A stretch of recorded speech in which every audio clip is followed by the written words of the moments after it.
సభకు నమస్కారం అండి. ఈరోజు ఈ కార్యక్రమాన్ని ముఖ్య అతిథిగా ఇచ్చేసినటువంటి పౌర సరఫరాల శాఖ మంత్రి మా మిత్రులు మనోహర్ గారికి, శ్రీనివాస్ గారికి, జిల్లా కలెక్టర్ గారికి, ఎంపీ గారికి, నా తోటి శాసనసభ్యులకి, అధికారులకు, అనధికారులకు, రైతులకు అందరూ కూడా పేరు పేరున ఉదయపూర్వ నమస్కారం. ఈరోజు రైతు ధాన్యం తోలిన తర్వాత ఎప్పుడు డబ్బు పడుతుందో తెలియని పరిస్థితుల్లో గత 5 సంవత్సరాల్లో ఇబ్బంది పడిన సందర్భం మనం చూసాం.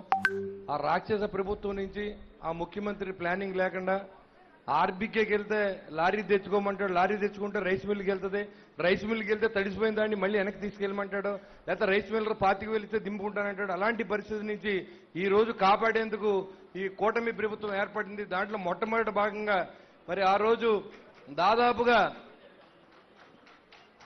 అన్ని ధాన్యం తోలిన తర్వాత ఈ రోజు డబ్బులు ఇవ్వకుండా 1674 కోట్లు పెండింగ్ పెట్టి వెళ్ళిపోయినటువంటి పాత మాజీ ముఖ్యమంత్రి చేతగాని పరిపాలనతో అందరూ కూడా రైతు సోదరులు అందరూ కూడా ఇబ్బంది పడ్డారు.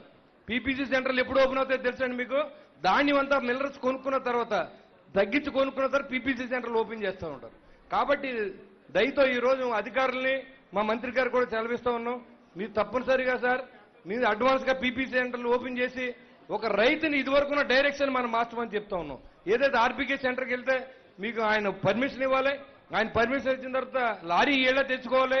ఆ లారీ తెచ్చుకున్న తర్వాత ఏ మిల్లు కంటే పాలకొల్లో రైస్ మిల్లులో తీసుకెళ్లి ఏలూరులో రాస్తున్నారండి. కానీ ట్రాన్స్పోర్ట్ ఛార్జెస్ చాలా ఎక్కువ అవుతూ ఉన్నాయి. మనం ఇచ్చిన డబ్బుల్లో కూడా కోఆపరేటివ్ సొసైటీ నుంచి మొత్తం రైతుకు చెందకుండా రైతుకు సంబంధించిన డబ్బులన్నీ కూడా పాత గవర్నమెంట్లో అక్కడ ఉన్న ఎమ్మెల్యేలు, అక్కడ ఉన్న అధికారులు అందరూ కలిసి తినేశారు తప్ప రైతుకి ఏది చేరలేదు. కాబట్టి ఇది రైతుకు సంబంధించింది. జిల్లా కలెక్టర్ గారు ఉన్నారు, మా మంత్రి గారు ఉన్నారు, మీరందరికీ రైతుకి న్యాయం చేయండి. పాత సిస్టాన్ని వచ్చి చెప్పి ఈ రోజు ఎలా అయితే మీరు ఎక్కి 2 నెలల లోపలనే మొన్న కూడా రైతులు అడుగుతున్నారు, సార్ మేము తోలు చాలా రోజులైంది, ఎప్పుడు డబ్బులు వస్తాయంటే మనోహర్ గారికి, కళ్యాణ్ గారికి, మన ముఖ్యమంత్రి గారిని కూడా అడిగితే ఎక్కడో చోట అప్పు చేస్తేనే సరే డబ్బులు ఇస్తాం తప్ప రైతు ఇబ్బంది పడే పరిస్థితి లేదు మనోహర్ గారు చెప్పడం. 10 రోజులు ఇస్తానని కూడా ఆయన ముందే చెప్పారు.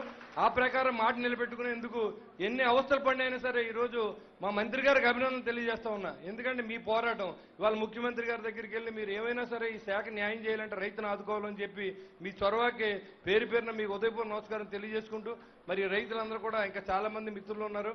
ఈ సమావేశం ఇచ్చే రైతు సోదరులందరూ కూడా మంచి జరగాలని, మంచి జరపాలని ఈ ప్రభుత్వాన్ని, అధికారులని, అనధికారులని కోరుకుంటూ సెలవు తీసుకుంటాం. జై హింద్.